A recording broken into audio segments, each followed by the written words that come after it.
자, 5 수업을 또 하도록 하겠는데요. 5 수업은 기출문제집을 가지고 기출문제를 풀어나가도록 하겠습니다. 오늘은 77쪽 도시개발법 하겠는데요. 77쪽 넘어가서 78쪽부터 보겠습니다. 이 도시개발법은 바로 이 6문제 나오는데 6문제에 나오면 최소한 반타작 3문제 이상 맞히도록 노력하셔야 됩니다. 자, 그러면 바로 1번부터 풀어나가도록 하죠.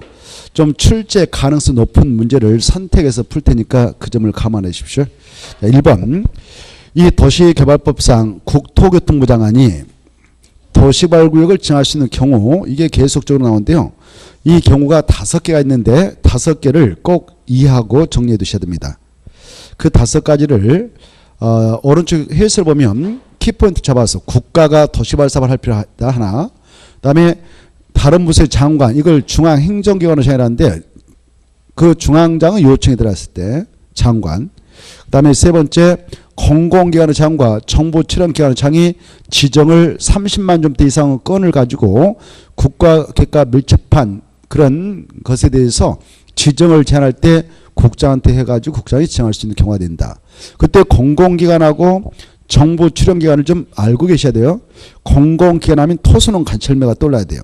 밑에 다 써놨습니다만은 해설해 보면 공공기관에는 지방공사는 안 들어간다. 이게 중요해요. 지방공사는 안 들어간다. 공공기관에는 지방공사 안 들어간다. 오른쪽 페이지 그 박스 밑에 해설이 있죠. 공공기관에는 무엇이 안 들어간다고요? 지방공사는 안 들어간다. 이게 중요하거든. 그래 그 토수농 관철매가 떠올라야 되고 공공기관 그 다음에 정부 출연 2가지 이거 머릿속에 떠오르도록 공부를 하셔야 돼요. 그 다음에 천재일 발생해서 긴급하게 도시개발 사업을 한다. 도리상에 걸쳐 지정을 할 때 관계 시도 대도시 간에 협의가 성립되지 않았다. 그럴 때 국장이 정할 수 있는데요. 1번 문제 보죠. 아닌 거 이렇게 돼 있죠. 1번 국가, 2번 장관 요청 포인트 잡아서 3번 바로 지방공사장이 지정을 요청한다. 이 지방공사장은 국토교통부장한테 요청 못하죠. 장관이 아니니까 장관만 요청할 수 있어요. 장관만. 그래서 3번은 틀린 것입니다. 그 다음에 4번 한국토지동사 사장, 이것은 바로 공공기관이죠. 이네들은 지정 제한합니다. 30만 점대 이상으로 맞습니다. 천재비 이렇게. 이건 또 나올 가능성이 높은 문제니까 내용을 이해할 줄 아셔야 됩니다. 넘어가 보시고 넘어가셔서 바로 2번 문제 보겠습니다. 도시개발법상 도시개발구로 지정 고시된 이후에 개발계획을 수립할 수 있는 지역, 이것도 잘 정리해 두셔야 돼요. 그래 원칙은 개발계획을 수립하고 도시개발구를 지정해 나가는데 외회적으로 먼저 도시개발구를 지정해 버리고 그 다음에 개발계획을 수립 고시해 되는 경우가 있죠. 주로 미개발지가 많은 지역에서 도시를 건설하게 될 때 투기바람이 오래된다. 그럴 때는 투기바람을 미연에 차단시키기 위해서 행위제한을 가하는 도시개발구역을 먼저 지정고시하고 나중에 그 면적이 330만 제곱미터 미만이면 2년, 330만 제곱미터 이상이면 5년에 개발을 수립 고시해도 되는 지역이 있습니다. 자연 녹지역에서 개발할 때, 생산 녹지역에서 개발할 때, 도시역의 허적인 비도시역을 대상으로 개발할 때, 주상공 면적이 전체 도시개발구역 면적 대비 30% 이하 포함돼서 개발할 때, 이게 중요하거든. 주상공 지역 면적이 전체 도시개발구역 면적 대비 30% 이하, 이게 중요해요. 그리고 국가 균형발전을 도모하기 위해서 개발할 때, 다만 그때는 자연환경 보호지역은 피해야 된다 그랬죠. 지정할 수 없다 그랬죠. 그 다음에 개발구를 공모해서 나갈 때 이런 경우가 머릿속에 떠올라야 돼요. 그래 이제 2번 보면 해당하지 않는 거 이렇게 되는데 1번 자연녹지, 2번 주거적 면적이 50이야? 틀렸죠. 얼마 이야 된다고요? 30이야. 그래서 2번이 틀렸고 3번과 4번 있지 않습니까? 3번과 4번은 도시적 여허적을 내포하는 것입니다. 도시적 여허적을 내포하니까 맞아요. 자, 그 다음에 이제 바로 오른쪽으로 넘어서 4번 보겠는데 이 도시개발구역을 지정한 후에 개발계획에 포함시킬 수 있는 사항 그다 줄까요? 도시개발구역을 지정한 후에 개발계획에 포함시킬 수 있는 사항은 4가지가 있다. 4가지를 약조로 박수세서 이렇게 암기를 해야 돼요. 박수세선. 그래 박스 안에 보면은 박스 안에 이렇게 도시개발구역을 지정하고 나서 도시개발구역을 지정 지정한 후에 바로 개발구역에다 포함해도 되는 내용이 네 가지가 있다고 그랬잖아요. 그래 이 구역을 지정해야 밖의적이 드러나니까 밖에 도로면 도로 같은 이 기반시 설치에 따른 비용을 부담 누가 할 것인가 이런 것들은 구역을 지정하고 나서 나중에 개발하겠다 추가 포함이 된다고 그랬습니다. 그 다음에 이 수용 방식을 정해서 사박일 때 수용할 수 있는 땅은 도시개발구역에 편입된 땅만 수용할 수 있지 밖에 있는 땅은 수용 못하거든요. 그래서 수용 사용의 대상에는 토지는 여기까지다라는 것도 구역 지정하고 나서 나중에 세세한 목록을 포함해서 포함할 수 있습니다. 이것도 수 이거 박수 이렇게 기하라고 했어요. 박수. 그다음에 자, 이 구역을 확정해야만이 이 안에 편입된 세입자 누구누군가 뭐 A다 B다 다 조사해 가지고 이 자들의 주관적 대책도 개발하겠다 포함해 줘야 되는데 이것도 이 구역이 확정돼야 그 구역에 편입된 세입자 수를 알 수 있기 때문에 먼저 구역 지정하고 나중에 세입자 조사해서 주관적 대책도 여기다 포함이 된다. 세 이 말 중요하고 세입자. 그 다음에 이제 이를 구역을 지정하니 이 구역에 편입된 원주민들 뭐 갑동이가 있다 을동이가 있다 그러면 이네들 사업자 철거할 수밖에 없잖아요. 철거민들은요 밖에 장소에다 새로 주택을 짓는다든가 기존에 있는 건축물을 이용해서 그네들을 이전 조치해 줘야 돼 이렇게. 그리고 부시고 옮겨주고 부시고 옮겨주고 부시고 이걸 순환 개발합니다. 순차적으로 개발한다. 이런 순환 개발과 관련된 사항도 구역이 확정돼야 누구누구를 옮겨줄 것인가 이 숫자가 나오니까 이것도 순환 개발과 관련된 내용도 개발하겠다. 구역 지정한 후에 나중에 포함이 된다는 거. 4번. 그래서 약자로 박수세순 이걸 머리에다 넣어버리면 돼요. 박수세순. 그래서 자 도시발구역을 지정한 후에 개발에 포함시키는 사항 그거 딱 줄 것이고 박수세순을 딱 머릿속에 생각하고 답은 보여버리잖아. 몇 번이에요? 3번. 1초도 안 걸려 이거. 문제 나왔다 그래도. 그래 1번 3번이 답이죠. 박. 자 넘어가시고 그 다음에 6번을 보겠습니다. 6번. 넘어가서 보면 문제 6번이 나오는데 도시개발법상 도시개발구역 지정을 제한할 수 있는 자 그것도 줄 거 봐요. 도시개발구역을 지정하는 지정권자가 있고 지정 요청자가 있고 지정 제한자가 있는데 지정 제한자는 도시개발법상 지정 제한자 지정 제한자는 시행자가 될 수 있는 자라고 했죠. 시행자가 될 수 있는 자격자가 12명이 있는데 그 12명이 지정 제한을 다 하느냐 그 시행자가 될 수 있는 자 중 3명 채 국가 지방자치단체 조합은 제외된다 그랬어요. 이걸 바로 물어봤습니다. 도시발구역의 지정을 제한할 수 있는 자 그러면 시행자가 될 수 있는 자인데 아닌 자 그러면 국지조. 그래서 1번이 답이죠.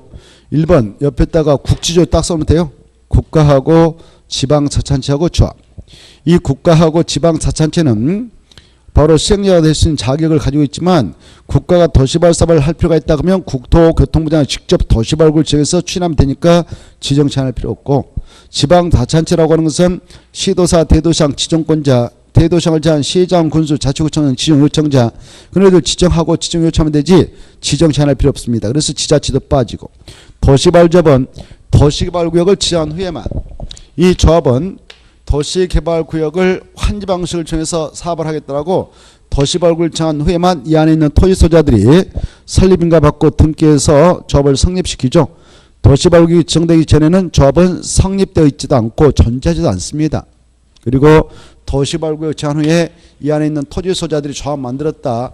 그리고 사업 끝났다. 사업 끝나면 다 해산해서 없어집니다. 그래서 조합은 지정 제한자가 아니다. 이렇게 이해하시면 되겠습니다. 그 다음에 넘어가서 보시면 쭉 넘어가셔서 한참 넘어가면 나머지는 그냥 참고를 하면서 풀어보시고 나올 가능성이 높은 것은 87페이지 1번 도시개발법상 도시개발조합은 꼭 한 문제 나올 건데 이 도시개발조합 설립인가 신청할 때 확보해야 하는 동의자 수 중요하죠. 그때 동의자 수, 산정 방법 이런 것들을 정확하게 이해할 필요가 있고 또 출제가 유리시됩니다. 조합 설립 인가 신청을 위한 동의인데 틀린 거. 자, 이 도시개발 조합은 꼭 한 문제 어떻게 되는지 나옵니다.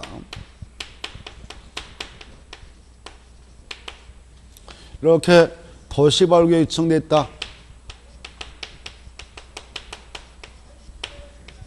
이걸 지냈던 지정권자가 있다. 이 안에 있는 토지 소유자가 있다. 그랬을 때 이 토지 소유자가 만든 조합 뭐 하려고 시행 방식 환지 방식일 때 시행자가 되어서 만든다 그랬죠. 그때 이거 자세히 했잖아요. 알죠? 자세히 했으니까 알 거예요. 그래 조합을 설립할 때는 먼저 설립인가 신청하고 설립인가 신청해서 인가 받고 30년 등기하면 법인기에 부여돼서 조합이 성립되는데 이 조합은 법인이다 뭐 했잖아요. 이때 설립인가 신청은 이 안에 있는 토지 소유자 몇 명 이상의 정관 작성해서 첨부해서 되는가? 7명. 생각나요? 7명. 최소한 몇 명? 7명. 그래 7명 이상이 바로 정관 만들어서 첨부해가지고 인가 신청한데 인가 신청은 누구한테 갈까요? 지정권자. 그 다음에 인가 신청할 때 동의, 확보한 동의가 있다. 이 동의 요건 중요하다. 얼마의 동의서를 받아가지고 인가 신청하면 지정권자께서 설립인가 내주냐. 토지 면적의 3분의 2 이상에 해당하는 토지 소유자와 이것도 중요하다고 그랬죠. 동의조건이. 그리고 토지 소유자 총수의 총수의 얼마의 동의서 받아야 되냐? 2분의 2상. 동의 받아서 내면 됩니다. 그랬잖아요. 자, 이걸 아셔야 돼요. 그 틀린 거 이렇게 되는데 1번 봅시다. 인가 신청하려면 면적 3분의 2에 해당하는 토지 소유와 중요하고 총수 2분의 3 동의 받아라 맞죠? 이때 이 동의 요건과 관해서 이 동의자 수 계산할 때 토지 면적 이 안에 국유지, 공유지가 있다, 사유지가 있다. 그때 국공유지 면적 포함합니까? 제합니까? 포함하죠. 도시개발법은 포함, 국토교법은 제 그랬어요. 그 다음에 이 토지 소유자 총수를 계산하려고 하는데 공유로 되어 있다. 공유. 여기 A가 단독 소유 1명 토지 소유 계산할 때 B가 단독 소유 1명. 근데 여기 C 4명제가 공동 소유하고 있다. 그때는 토지 소유자 총수 계산 3명이 아니라 대표 공유자 1명만을 토지 소유로 계산한다. 아시죠? 그 다음에 여기 땅은 공유로 되어 있는데 여러 명이 공유로 가지고 있는데 집합금으로 소유이 가능한 법률에 따른 구분 건축물이 있음으로써 구분 소유자가 있다. 구분 소유자가 9명 있다 가정합시다. 얘네들 9명이라면 땅에 대한 토지 소유자니까 토지 소유자 계산할 때 비록 한 필지가 여러 명의 공유로 되어 있다 그래도 구분 소유자가 있는 경우는 그 구분 소유자는 각각을 토지 소유자 한 명 한 명으로 인정합니다. 9명이다 토지 소유자 알죠? 자, 그 다음에 이 동의받는 순서 일단 국공유는 빼놓고 제하고 국공유를 제하고 사유지를 가지고 있는 자들 것 동의받아서 이 요건을 충족해 나가도록 하되 이 요건에 미달되면 나중에 국공유지 관리청한테 가서 동의받아서 요건 충족해서 가면 된다. 동의받는 순서는 사유지가 먼저고 나머지 국공유지 관리청한테 가서 받는다. 이거 알면 되겠고 동의서를 내줬던 친구가 저 C라 D라 합시다. 찬성했어요. 이때 동의했던 D라는 토지소유자는 바로 설립인가 신청자는 언제든지 동의를 철회할 수 있다 없다? 있다. 철회했다면 그냥 동의자 수에 제한다. 알겠죠? 자, 그 다음에 여기 이라는 사람이 토지 소유로서 조합 설립에 동의서를 줬어요. 아직 인가시장 안 들어갔네요. 근데 이가 이 친구한테 소유권을 넘겨줬어요. 이 친구가 소유권 승계 취득했다면 이 소유권을 넘겨받던 이 친구는 동의한 걸로 간주합니다. 법적으로. 동의했던 친구한테 소유권 넘겨받았다. 그러면 그 친구도 동의한 걸로 간주하는데 이 소유권을 승계 취득했던 이라는 친구 인가 신청 전에 언제든지 동의 처리할 수 있다. 그자도 동의자 수에서 제한다. 이런 것들을 생각해 두셔야 돼요. 그걸 알고 있는 거를 출제했으니까 또 나올 가능성이 높습니다. 자, 그럼 이제 그걸 전제해서 풀어보면 1번 맞고 2번도 맞고 3번 봅시다. 서무면 인가를 신청하기 위해 동의를 한 토지 소유자는 인가 전에는 그 동의 의사를 처리할 수 없다. 틀렸죠? 인가 내주기에 인가 신청 전에 처리할 수 있다 그랬죠? 그래서 틀렸고 있다 그래. 3번 포함받고 5번 국공 일단 빼놓고 사유지 받아보고 미달되면 국공유지 관리한테 동의받는다. 동의받는 순서 맞습니다. 넘어가시고 그 다음에 89페이지 3번 도시개발법상 도시개발구역 지정권자께서 시행자를 지정하고 변경할 수 있는 권한을 지고 있는데 변경할 수 있는 사유가 5개가 있습니다. 그 5개를 쫙 생각해 두셔야 돼요. 그 중에 특히 수치 중요한 거 있죠. 자, 시행자 변경 사유는 도시개발구역 전부를 환지방치로 시행해 나가게 될 때에 바로 그 안에 있는 토지 소자, 이 안에 있는 토지 소자 또는 그들이 만든 조합을 시행자로 지정해 준 것이 원칙인데 그 시행자 지정을 받았던 그 토지 소자, 그들이 만든 조합이 이 구역 지정고시부터 몇 년 이내에 실시인가를 지정권자한테 신청하자면 지정권은 그 자를 변경해도 되는가? 몇 년? 1년. 그게 중에 6개월 하면 틀리고 1년. 그리고 그 시행자가 누가 됐든 간에 실시계획 인가 신청해서 지정권자 그래 그렇게 하세요. 사업 들어가세요라고 실시계획가 고시 내렸다면 실시계획 고시가 떨어지면요 바로 사업에 착수할 수 있습니다.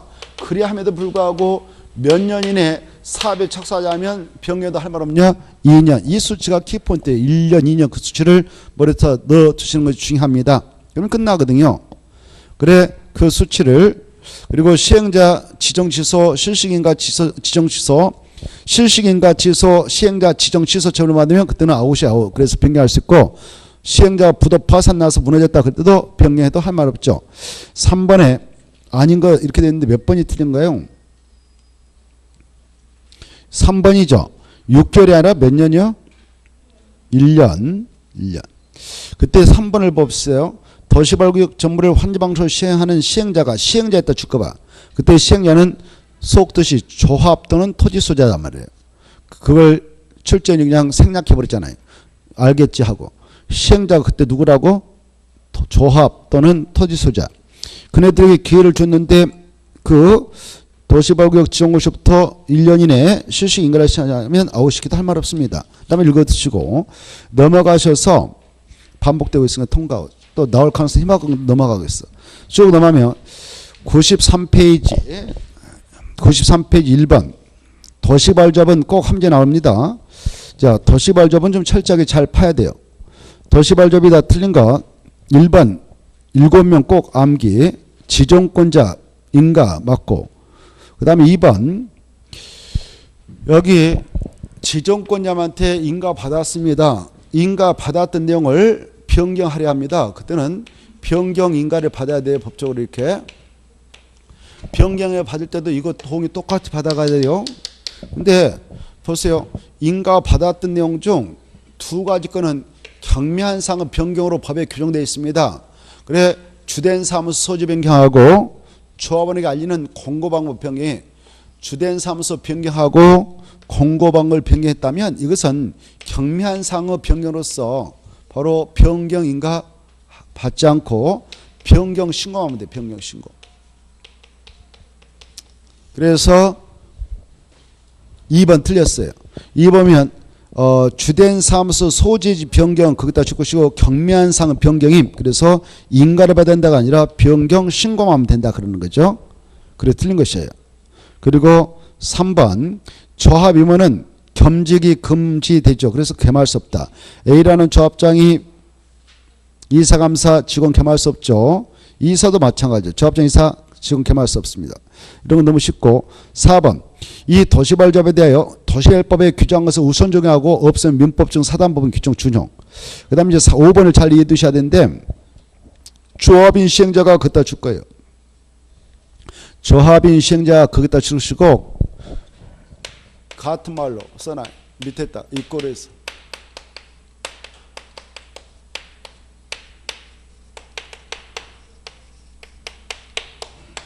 그래 행정청의 안시행자가 그 말로 같아. 그래서 행정청의 안시행자면 바로 조합 뭐 토지 소자 같은 시행자들입니다. 이자들이 행한 처분도 행정처분으로 간주되어서 불복할 때 행정심판 제기가 가능하다는 것. 제기할 수 있다 맞습니다만은 있는데 어떠하느냐? 지정권자에게 이자를 시행으로 지정했던 지정권자한테 제기를 하게 된다. 이렇게 잘 이해해 주십시오. 넘어가시고 4번으로 건너갑니다.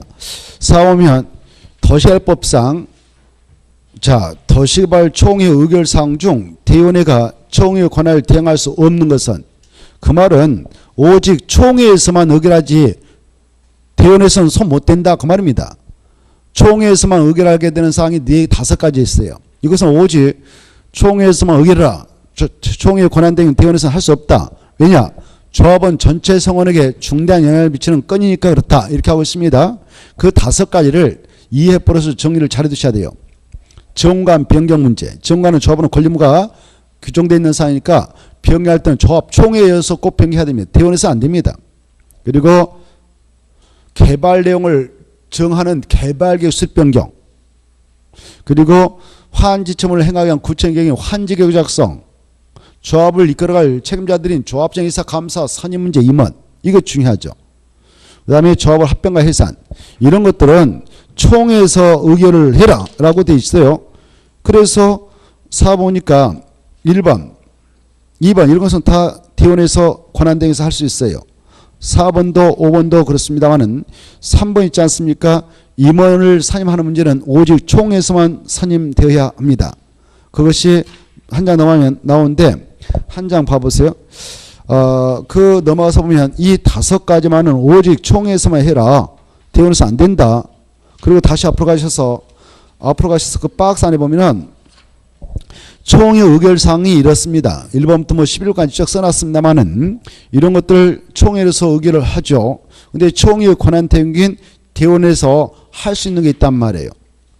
그리고 대의원에서는 할 수 없는 게 있단 말이에요. 그 박스 안에 1번 정관 변경, 2번 개발계획 수립 변경, 그리고 6번 환지계획 작성, 그 다음에 9번 조합장 이사 감사를 임원이라는데 임원의 선임, 10번 조합의 합병 또는 해산하는 사항.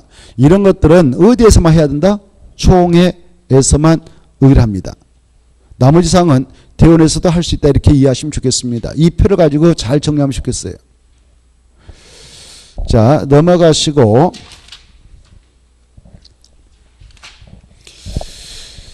97페이지 실시격으로 넘어가기 전에 자 조합에 대해서 한번 생각해 봅시다.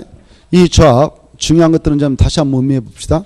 이 도시개발 조합은 설립 등기 없이는 조합을 성립시킬 수 있다 없다? 없다. 반드시 등기해야만이 조합은 성립된다. 조합이 성립되면 조합의 구성원인 조합원은 누가 되는가? 이 안에 있는 토지 소유자라면 강제로 당연 조합이 된다. 조합 설립 시 동의한 자만 되는 거 아니다. 이렇게 하시고 그 다음에 이 조합원이라면 바로 이 안에 있는 토지 소유자로서 바로 평등한 의결권 행사하죠. 보유 토지 면적과 관계없이 평등한 의결권을 행사한다. 이게 중요하고 그 다음에 의무로서는 조합 경비를 부담해야 한다. 부담금 내라 했는데 안 내면 연체로 나간다. 연체로 내라 했는데 안 내면은 바로 강제징수가 가능한데 강제징수는 조합체에서 할 수 없게 관할 특별자치도에서 시장으로서 구청에 위탁하고 위탁징수, 징수를 위탁할 수 있죠. 징수한 금액이 있다면 금액의 몇 퍼센트를 위탁수수로 조합체에서 시장으로서 구청에 넘겨줘야 되냐? 4% 이런 것들이 머릿속에 정리됐으면 좋겠고 그 다음에 이 조합의 최고 의결권으로서 조합은 총회를 반드시 돼야 되지만 총회 권한 대행인 대의원회라고 하는 것은 의결권을 가지고 있는 조합원 수가 몇 명 이상이면 대의원회를 둘 수 있는가? 네, 여러분이 답해 보세요. 궁금해서 물어보는데 1. 안 들었다. 2. 전혀 모르겠다. 그때 50명? 몇 명이요? 50명. 정비법은 100명이면 대의원회를 둬야 된다. 도시개발법은 의결권을 가지고 있는 조합원 수가 50명이면 바로 총회 권한 대행 대의원을 둘 수 있다. 이런 것들이 머릿속에 정리됐으면 좋겠어요. 조합에 대해서는 꼭 한 문제 나오는데 아마 지난주에 팠지 않았나 생각되는데 그때 완전히 파고 가버렸는데 여러분 정말 힘들게 하고 갔는데 완전히 판이라고 혼났잖아요. 우리가 시험에 넣을 거 싹 파부르고 갔는데 여러분 집에 가서 안 팠나요? 개인이 혼자 파고 갔는가 봐요. 그 정도 파면 오늘 풀 때 쉽게 따라오기 전에서 완전 파고 갔는데 지난주에. 자, 아무튼 조합에 대해서는 꼭 한번 나오니 잘 봐두세요. 그래, 조합장, 이사, 자기를 위한 조합과의 소송이나 계약에 대해서는 누가 조합을 대표한가 감사 이런 것은. 그리고 의결권을 가지고 있는 조합원 중에서만 조합장, 이사, 감사, 임원을 총회로서 선임한다. 그러나 의결권을 가지고 있는 조합원에도 결격사유에 해당하면 임원은 될 수 없다. 결격사유는 약자로 미금한파다. 미성년자, 금치산자, 한정치산자, 파산자서 복권되지 아니한 자, 금고 이상 형을 써먹고 그 집행이 끝나는 면제도 2년 지나지 않는 자, 집행의 기간 중에 이런 것들 딱딱 떠올라야 돼요. 다 했잖아요. 괜히 혼자 했는가 봐요. 여러분. 아무튼 넘어가겠어요. 또 해봐야 의미가 없으니까 빨리 넘어가죠. 나 혼자 해봐야 의미 없잖아요. 여러분들이 잘 정리하면 되는데. 기본서 가지고 잘 정리해야 돼요. 수업 시간에 그 체크한 것을 바탕으로 해서. 자, 97페이지. 실시계획도 함정감이니까 실시계획에 대해서 좀 몇 가지 잘 정리할 필요 있는 게 있어요. 먼저 실시계획은 누가 작성하냐? 시행자가. 시행자가 작성할 때 무슨 계획에 맞게 작성해야 되냐? 개발에 맞게 작성해야 되고. 그리고 무슨 계획은 꼭 포함해야 되냐? 지구단위. 이런 것들은 이제 필수. 그리고 실시계획을 작성하게 될 때에 설계도서, 자금계획, 시행기간 이런 것들을 자세히 밝혀서 첨부해서 가지고 갑니다. 누구한테 가서 인가받아야 사업에 들어갈 수 있냐? 지정권자.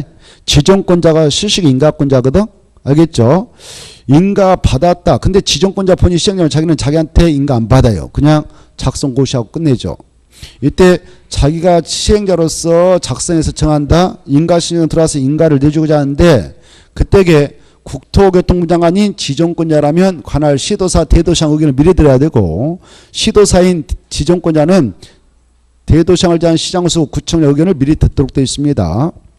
인가 받았다 해도 그 인가받은 내용을 변경할 때 변경을 바꿔야 되는데요. 경미한 사항의 변경 시는 변경 인가 받지 않아도 되는 건이 있어요. 이제 경미한 사항의 변경이 뭐냐면은 박스와 같은 밑에 해설에 사업을 도시발 사업 면적 있지 않겠습니까? 도시발 구역 면적이 있는데 그 면적의 10% 범위에서 면적을 좀 줄이려고 그래. 원래 면적이 이만했는데 이걸 이 정도로 줄이려고 한다. 좀 줄이려고 한다. 이거 하지 않고 이 정도로 하려고 한다. 이걸 약 10%라고 그래. 몇 퍼센트라고요? 10%. 100분의 10. 면적을 감소한다. 감소하는 것은 경미한 상호 변경. 근데 반대로요. 면적을 감소시키는 게 아니라 인가받을 때 이 정도로 하겠다 했는데 더 키워보려고 한다. 이건 중대한 변경이니까 함부로 이거 변경 못해요. 알겠죠? 그래. 면적의 사업시행 면적의 10% 범위에서는 감소시키는, 줄이는 것은 경미한 상표이니까 그냥 변경인가 안 봐도 되지만 만약 그걸 늘리려고 한다 그러면 함부로 늘릴 수가 없습니다. 인가 받아야 됩니다. 그 다음에 이 시행자가 이 실시계획 고시를 지정권자로부터 받아냈다. 이 고시를 받아내면 바로 그 지구단위 계획 내용이 그 속에 포함됐기에 지구단위 계획을 도시군가로 또 결정할 필요 없다. 왜냐하면 실시계획 고시에 따르면 국토교통법상 도시군가로 결정해야 할 사항인 그 지구단위 계획은 그대로 결정되어 고시선고 간주됩니다. 이때 고시된 내용과 종전에 그 도시군가로 결정했던 사항 간에 저촉되는 사항이 있다면 저촉되는 사항은 고시된 내용으로 싹 변경되고 간주된다. 이런 것들이 떠올랐으면 좋겠어요. 자, 한번 보죠. 개발 실시계획에 관한 셈이다 틀린 거 1번 아주 중요한 질문이 1번이 아주 중요하니까 지구단위 계획은 무슨 계획이다 꼭 포함해서 만든가? 실시계획. 개발계획 내용이 아니다. 2번 10% 감소 그러면 변경인가 받아야 한다 틀렸어. 변경인가를 받아야 한다 식으로 받을 필요 없다. 경미한 사항은 변경이니까. 그리고 3번 4번 5번 중에 하나 읽어보셔요. 특히 5번은 고시했다 체크해요. 고시. 실시계획을 고시한 경우. 실시계획은 지구단위 포함됐다 이렇게 써놓으시고요. 5번에 실시계획을 고시한 경우일 때 실시계획은 뭐가 포함됐다고? 지구단위 계획. 지구단위 계획이 포함된 실시계획 고시한 경우 그 고시된 내용 중 국토개법에 따라 도시군가로 결정할 사항은 같은 법에 따른 도시군관리계획이 결정되어 고시된 걸로 간주됩니다. 도시군관리계획이 마지막 줄 거 봐요. 도시군관리계획이 그 말 대신에 지구단위계획이 이렇게 써도 같은 말로 오른편이다 이렇게 써요. 지구단위계획이 결정되어 고시된 걸 본다 이렇게 출제돼도 맞아요. 같은 말이에요. 넘어가시고 그 다음에 넘어가서 보면 99페이지 수용 사용방식 또는 사업시행에서 1번 이 도시개발법상 토지동을 수용 사용 후 방식에 따른 사업시행 옳은 거 이렇게 되어 있죠. 1번 토지상환 채권을 발행할 때 토지상환 채권을 발행 그따 줄 것이고 시행자만 발행 오직 시행자만 발행하는 거예요. 이걸 아셔야 돼요. 오직 시행자만 발행한다. 토지상환 채권은 아무도 발행할 수 없고 오직 시행자만 발행할 수 있다. 그래서 1번 보면 지자체가 시행자이면 발행할 수 없다. 틀렸어. 누가 됐든 시행자면 발행할 수 있고 시행자 아니면 절대 발행할 수 없다. 이렇게. 다만 이 시행자 중 국지전공인 공공사업 시행자라면 발행할 때 지급보증을 받을 필요 없다. 그러나 민간 시행자가 발행할 때 발행하면서 부도날 것을 감안하여 파산날 것을 감안해서 보증을 받을 때만 발행하도록 규정한다. 이런 것들이 떠올랐으면 좋겠고 이 토지상환채권은 어떻게든지 합리화 나올 가능성이 높다라고 말씀드린 수가 있는데 토지상환채권은 쫙 머릿속에 떠올라야 돼. 중요한 것들. 쭉쭉쭉쭉 해서 나와버려야지 하나도 안 떠오른다. 그러면 이제 열심히 해야 되고요. 한번 머릿속으로 정리해볼까? 토지상환채권 하면은 먼저 발행자는 오직 시행자만 발행할 수 있다. 발행할 때는 토지소유자가 원할 때만 발행해서 줄 수 있다. 매수성의 일부를 지급하기 위해서만 발행한다. 발행하는 이유는 토지상환채권으로 발행해서 주는 토지상환채권으로 상환해 주기 위하여 도시발사업으로 조성된 토지 건축물로 상환해 주기 위해서 이걸 발행해 준다. 발행할 때 발행계획서 만들었던 시행자 지정권자한테 승인받아야 된다. 발행 경우는 일반 분양 토지, 분양 건축 2분의 1 초과할 수 없다. 그리고 발행할 때는 김영식 증권으로만 발행이 허용된다. 무김영 증권은 절대 안 된다. 그리고 이 채권의 이율은 발행자가 정한다. 그리고 이 토지상환 채권의 그 경우는 김영식 증권으로 발행하지 무김영 증권은 절대 안 된다 그랬고 김영식으로 발행된 채권이지만 이전은 허용된다. 이전은 허용된다 중요하고 이전이 되어서 취득자가 새로 생겼다 하면 취득자는 명의 변경을 확실히 해야 발행자 제3자에 대응할 수 있지 그렇지 않으면 대응할 수 없다. 어떻게 해야 되냐? 토지상환 채권 원부에 취득자의 생명과 주소를 기록해달라고 해서 기재하고 채권 증세도 취득자의 생명과 주소를 기록해야 대항력 주장할 수 있다. 그렇지 않으면 대항력 없다 그랬고요. 질권의 목적으로 삼을 수도 있다. 이런 것들을 우리가 정리한 바 있습니다. 딱 나와버려야 돼. 뜨뜨뜨뜨 해서. 다음에 또 요약집 나면 일목요연에 딱 정리됐으면 뜨뜨뜨뜨 해서 해버려야 돼요. 그래야 문제를 풀 수 있지. 생각 안 나면 못 풉니다. 이거. 머릿속에 있어야 돼. 아무리 쉽게 나와도 못 풀어. 그리고 이 토지상환 채권을 가지고 있는 자에게 이제 시행자가 도시발 싹 끝나고 나서 토지 상환해 줄 때에 수의계약 방법으로 준다. 오셔요 해서 이렇게 알겠죠? 무슨 방법을 준다고? 수의계약 방법으로. 거기까지 떠올라야 돼. 자, 그래 1번은 그 정도 하고 2번 봅시다. 2번에서 알을 것은 이 수용 방식을 정해서 사업을 할 때 시행자이면 그 사업에 필요한 토지 등을 다 수용할 수 있지만 민간 시행자는 법에서 요구하는 동요권을 확보해야 수용할 수 있죠. 면적의 3분의 2상을 소유하고 토지 소유자 총수의 2분의 3의 동의를 얻어야 수용이 가능하지 않습니까? 다만 국지전공인 공공사업청에는 토지 소유 동의 없이 수용할 수 있다. 이게 떠올라야 돼요. 알겠죠? 따라서 2번 봅시다. 이거 보면 지방자치단체 시행자 얘네들은 공공사업 시행자죠. 공공사업 시행자는 동의를 받을 필요 있어 없어요? 없어. 그래서 틀렸어. 토지를 수용하려면 동의를 받아야 한다. 뭐 소유한다 이런 말 나오면 틀리는 거 이해돼요? 이건 누구에게만 요구한다고? 민간 시행자가. 그래서 2번 틀렸어. 국지전공인 시행자는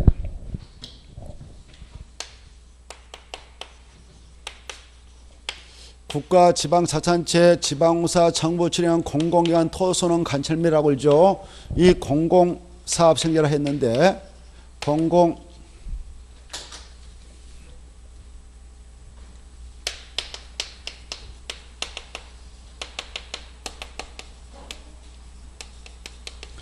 공공사업 시행자 얘네들 국지전공은 바로 수용시 토지 소유자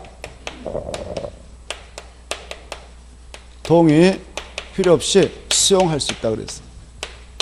또 토지 소유 토지 면적 3분의 이상을 소유할 필요도 없고.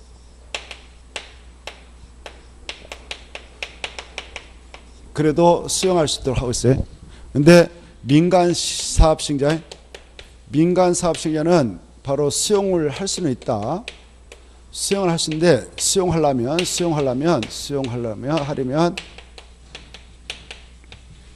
바로 토지 면적 3분의 이상을 소유해라. 3분의 이상을 소유하고 토지 소유자 종수, 토지 소유자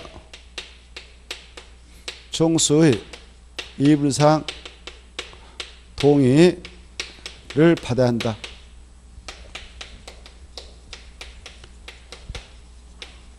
그리고 이 수용 방식으로 사업한다 그러면 민간 시행자가 될 수 있는 자격자 중 누구는 시행자를 지정받지 못한다고 그랬습니까? 조합. 도시발자본 오직 도시발 사업 전부를 환지 방식으로 시행해 나가게 될 때 한해서만 시행자 층을 받아서 사업 시행자 된다고 했잖아요. 수용 방식으로 사업하는 사업장에서는 민간 시행자가 될 수 있는 자 중 누구는 절대 시행자가 될 수 없다고요? 자, 이거 머릿속에 항상 3개도 있어요. 자, 그래서 아무튼 2번 틀렸고 3번은 선수금이라고 하는 선수금. 3번은 선수금이 미리선 받을 수 동급을 선수금이라 하죠. 수용 방식을 정해서 사업할 때 시행자는 엄청난 보상 플러스 사업 지원을 준비해야 되는 부담이 있기 때문에 바로 도시발 사업으로 조성된 토지를 미리 공급받으려고 하는 자, 이용하려는 자, 또 원형지를 공급받으려는 자, 이용하려는 자에게 그 대금을 전부 미리 받을 수 있잖아요. 받을 때는 지 마음대로 받아 쓸 수 없고 오직 승인을 받아야 돼요. 누구한테? 지정권자한테 승인을 받아야 선수를 사용할 수 있습니다.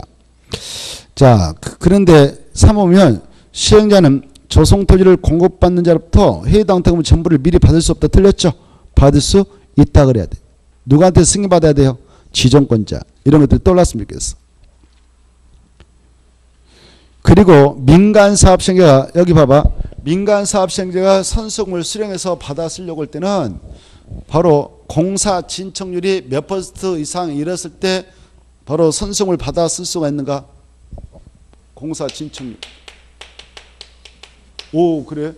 어떻게 하셨어요? 진척률. 깜짝 놀랐어요. 10% 공부를 많이 하고 계시네. 그래도 누가 그랬어요? 근데 10%를 놀랐어요. 아무튼 10% 이런 것들이 머릿속에 떠올랐으면 좋겠어요. 아무튼 3번 틀렸고 4번 학교에다 땅없이 학교라든가 밑에다 써봐요. 폐기물 처리설 같은 폐기물 처리설. 그래 이 도시발구역 안에 지금 도시발구역 안에 여기 안에 지금 학교용지, 초등학교용지, 고등학교용지 이런 만들었다. 학교용지 또 폐기물 처리설 용지 만들었다. 이거 세종시 건설지기 합시다. 그때 한국토지동사 시행자다 공적장을 가지고 지금 사업에서 조성된 땅이 나왔다. 그때 이걸 공부할 때는 아무리 싸게 팔고 싶어도 감정가격을 매겨가지고 감정가격이 최저가가 되도록 해야 돼요. 그런데 감정가격 이하로 더 싸게 팔아도 되는 땅들이 있어요. 법적으로. 어떤 땅일 때는 싸게 팔아도 합법적이냐? 바로 학교용지로 팔 때, 공공시설 용지인 폐기물 처리설 용지로 팔 때, 또 무료로 사회복지 설치해가지고 운영하겠다는 그런 자들이 나타나면 감정가 이하로 매각이 허용됩니다. 그래서 4번 맞을까요? 틀릴까요? 맞습니다. 학교 감정평가 가격 이하로 정할 수도 있다. 맞습니다. 감정가 이하로 팔아먹을 되는 것은 학교 같은 거 폐기물 처리설 같은 거 있다. 이렇게 좀 생각해 두시고 5번 원형지 공급했다 줄거 봐요. 원형지 공급은 몇 가지는 알아주셔야 돼요. 원형지라고 하는 뜻을 알죠. 도시발사업으로 조성된 토지에 반대있죠. 도시발사업으로 아직 조성되어 있지 않는 원래 상태의 토지입니다. 논바 야산. 이런 것을 원형이라는데 원형지는 시행자가 공급해요. 공급할 때 그걸 넘겨받아서 개발한 자를 원형지 개발자라는데 원형지 개발자를 선정해 나갈 때 바로 누구 중에서만 선정해서 팔아먹을 수 있냐? 국지공. 생각나요? 국지공, 국가지방자치단체, 공공기관, 지방공사. 그리고 더 나가서 원형지 가지고 학교, 동그라미 공장, 동그라미 이런 거 했잖아요. 학교 부지 공용으로 직접 이용을 하고자 하는 자, 이에게도 원형지를 공급해 나갈 수 있다고 그랬죠. 이 원형지와 관련해서 원형지를 시행자가 지정권자님한테 가서 승인받아서 공급할 때에 여기 도시발구역에 있는 땅을 싹 원형지로 공급할 수 있도록 허용할까요? 면적의 제한을 가할까요? 면적 제한. 얼마냐? 전체 면적 대비 3분의 1까지만. 이게 중요해요. 얼마까지만요? 3분의 1. 이게 떠올랐으면 좋겠어요. 거기는 바로 2분의 1 이내에 보면서 원형지로 틀렸죠. 2분의 1 얼마까지만? 3분의 1. 그리고 이제 원형지를 공급할 때의 공급 가격은 감정 가격에다 시행자가 기반세 같은 설치 비용을 들여서 공사비가 들었다면 그걸 더한 금액을 기준해서 시행자와 원형지 개발자가 협의해서 정하는데, 이때 이 원형지를 공급받았던 자 어떻게 보면 싸게 공급받은 것입니다. 그렇기 때문에 매각 제한을 받고 있어요. 몇 년 이내에 범위에서 함부로 매각을 할 수 없어요. 10년. 다만 누구하고 누구는 즉시 매각을 할 수 있느냐? 국가하고 지방자치단. 이게 떠올랐으면 좋겠어. 그래서 아무튼 5번은 2분의 1이 아니라 3분의 1로 수정하면 되겠죠. 원형지 공급개발, 그까지 제가 말씀드린 거 꼭 생각해 주시고 넘어가서 보면 1번. 1번 보면 수용 또는 상망시 있다는 사업시행이다. 옳은가? 1번 봅시다. 시행자가 아닌 지정권자는 수용할 수 있다. 맞아 틀려요? 이 수용은 봐보세요. 아까 수용 방식을 정하는 사업장일 때 수용 방식이 정되는 사업장에서 수용할 수 있는 자는 시행자예요. 시행자. 누구다고요? 시행자. 시행자가 아니면 절대 수용 못하는 거예요. 알겠죠? 그래서 1번 틀렸어. 지정권자가 아니라 시행자인 자만, 시행자만 수용할 수 있습니다. 그리고 지정권자는 수용할 수 있는 게 아닙니다. 그 다음에 2번. 이 도시개발법상 수용에 대해서요. 이 도시개발법, 이 법이 도시개발법에 특별한 규정이 있다. 특별한 규정이 있다면 이걸 우선 적용하고, 없으면 무슨 법을 갖다 적용하느냐? 공치법. 뭔 법? 공치법. 공익사업을 위한 토지 등의 취득 및 보상이나 법률을 갖다 준용해서 처리하면 되죠. 그래서 2번 도시정비법 틀렸어. 도시정비법이 아니라 무슨 법이라고? 공치법. 그걸 이해하셔야 돼요. 2번 다시 한번 보겠어요. 도시개발 사업을 위한 토지 등의 수용에, 토지의 수용에 관하여 특별한 규정이 없으면 할 때 특자 앞에다 이 법에 앞에다 특자 앞에다 이 법에 써봐. 이 법은 무슨 법이라고 그랬어요? 도시개발법. 이 법에 특별한 규정이 없으면 무슨 법을 준용한다? 공치법. 그래서 도시정비법 틀렸습니다.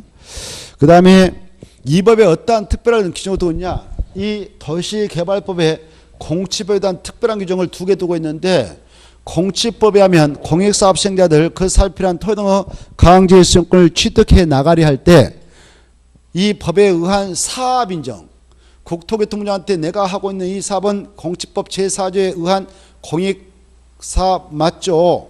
수용 가능한 공익사업 맞죠? 라고 신청해서 국장이 그래 네가 하고 있는 그 사업은 수용 가능한 공치법 제4조에 규정되는 공익사업 맞다라고 사업 인정 및 고시가 떨어져야 수용할 수 있는 권리를 취득하게 되는데, 공치법은 그에 대한 특별한 규정을 이 법에 두고 있다. 이 도시개발법상 도시발사업 시행자들은 그 어떤 이 사업 시행 절차상, 도시개발법상 도시발사업 시행 절차상 어떠한 절차가 있으면 공치법상 사업 인정 및 고시가 있었던 걸로 간주해서 수용권을 부여하느냐? 이 법에 따른 개발계획 내용으로서 수용 사용의 대상에는 토지의 세부 목록을 고시한대. 그래서 3번 맞나요? 틀리나요? 맞네. 세부 목록을 고시한 경우. 세부 목록을 고시한 경우는 공치법에 따른 사업 인정 및 고시가 있었던 본다. 맞습니다. 정확한 표현을 쓰면 3번 다시 보겠어. 수용할 때 숫자 앞에다가 첫머리 이 법에 써요. 이 법에 의한 개발계획 내용으로서 이렇게 써. 이 법에 의한 개발계획 내용으로서 이렇게 쓰네. 이 법에 한 개발계획 내용으로서 이렇게. 개발계획 내용. 그래 이 세부 목록은 어디다 포함해서 고시하냐? 개발계획 내용. 개발계획. 그거 따라하시면 되겠어요. 그 다음에 4번 어디? 4번 아까 했던 것 또 틀렸죠? 3분의 2가 아니라 1. 그 다음에 5번 아까 했죠? 분양토지 분양가치는 얼마를 초과하면 안 되냐? 2분의 1. 그래서 틀렸죠. 반복이 되잖아요. 3번 또 보겠습니다. 오른쪽 보면 토지상환채권 옳은 거 아까 자세한 설명이 있었기 때문에 아마 풀 수 있을걸. 1번 이전하지 못한다. 이전할 수 있다. 이전할 수 있다. 그래서 틀렸고 2번 무슨 식으로만 발행한다. 김영식 증권이지 무기명 증권 절대 안 된다. 3번 이율했다 포인트하고 이율은 누가 정하냐? 발행자가 정한다 그래야 되죠. 발행자인데 기획재정부 장관 틀렸어요. 4번 누가 발행할 때는 마지막에 지급보증을 받아야 민간 시행자. 그래서 토지 소유자는 민간 시행자니까 당연히 지급보증을 받아야 됩니다. 맞습니다. 누구는 지급보증 받지 않는다고 그랬나요? 국지전공. 오 좋아요. 국지전공. 국지전공은 절대 보증 제도를 적용하지 않기 때문에 받아야 된다. 그것도 틀립니다. 5번 발행 규모는 분양토지 분양가치분의 2분의 1 초과할 수 없다. 그렇죠? 3분의 1가 틀리죠. 반복되고 있죠. 계속 똑같은 문제가.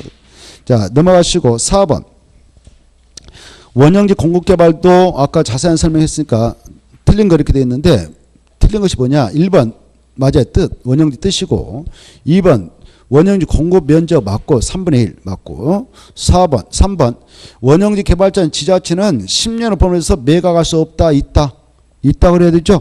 누가하고 누가는 즉각 매각이 가능하다고 해서 국가하고 지방사는 즉시 매각 허용된다고 그랬잖아요. 그자들 빼고 10년 이내에 포함해서 매각하지 못하고 규제한다고 그랬잖아요. 자 그거 받으시고 2번은 3번 읽어보시고 그래서 틀렸어. 없다 아니 있다. 4번은 이 지정권자께서 원형지 공급개발을 승인할 때는 야 원형지 받아갔던 자가 그 지역에 필요한 도로 같은 거 만들어야 되는데 그렇게 할래? 라고 이행조건을 붙일 수 있어요. 맞아요.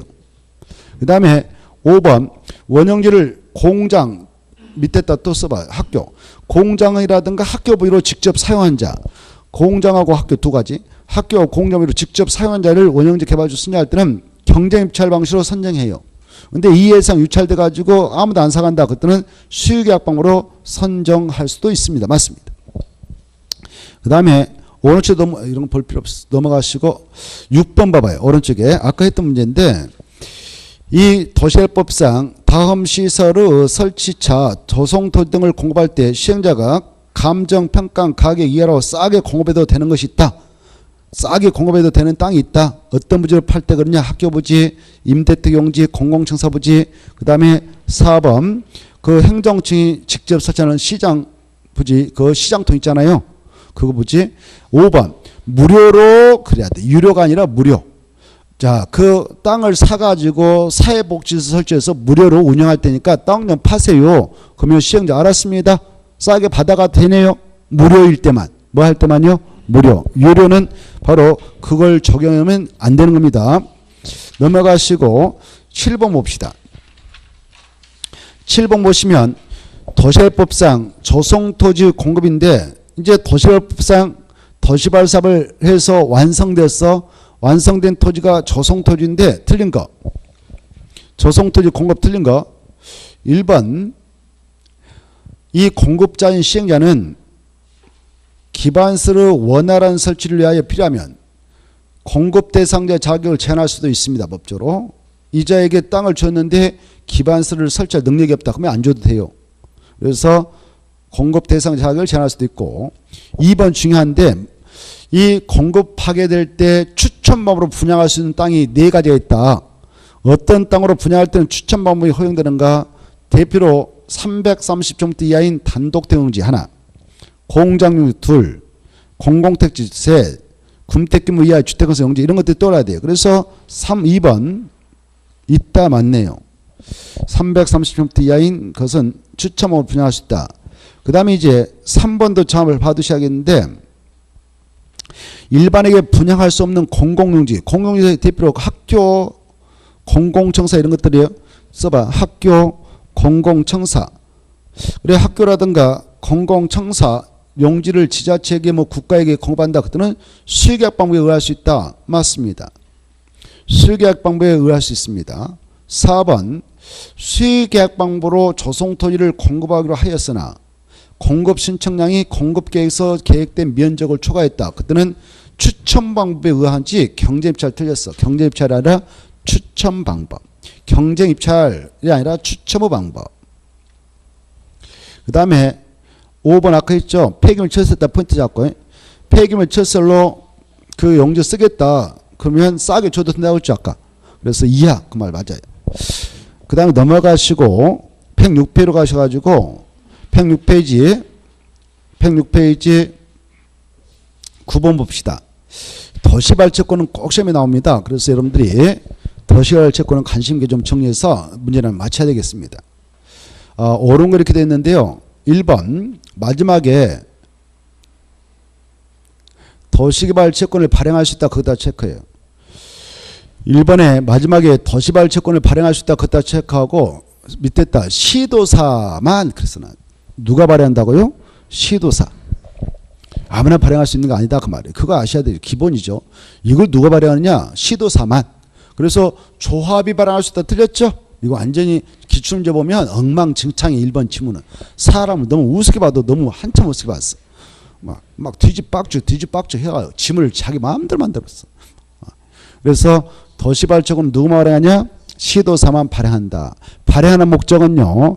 도시발사업에 필요한 자금 조달하기 위해서 도시군객시설 설치에 필요한 자금 조달해서 하지 거기에 있는 소리 다 토지 등의 매수대금의 일부를 지급하기 위해서 사업시행으로 조성된 토지의 건축물로 상환한 이것은 토지상환 채권을 발행할 때 쓰는 용어예요. 뭐라고? 토지상환 채권을 발행한 이유에 이건 막 엉망이에요 엉망. 그리고 또 토지상환 채권은 조합은 또 발행할 수 없어요. 조합은. 토지상환 채권은 시행자만 발행할 수 있다고 했죠. 근데 수용 방식으로 사업할 때 시행자는 조합은 또 될 수 없어요. 그래서 일반 지문은 엉망이다. 일단 알아두세요. 도시발채권은 오직 누구만 발행하냐? 시도사만 발행을 한다. 발행할 때 이 시도사인 지방자치단체장이 너무 그 채권 몽땅 발행해가지고 돈 일단 끌어서 쓸 때는 좋은데 갚지 못하면 지자체 부도나잖아요. 그래서 야 이 정도만 발행해서 돈 끌어다 써라 라는 상환 방법. 갚는 방법 이렇다. 상환 방법. 이율. 이런 것들은 국가를 책임지고 있는 장관인 행정안전부 장관한테 승인을 받을 수도 있죠. 그래서 2번 봅시다.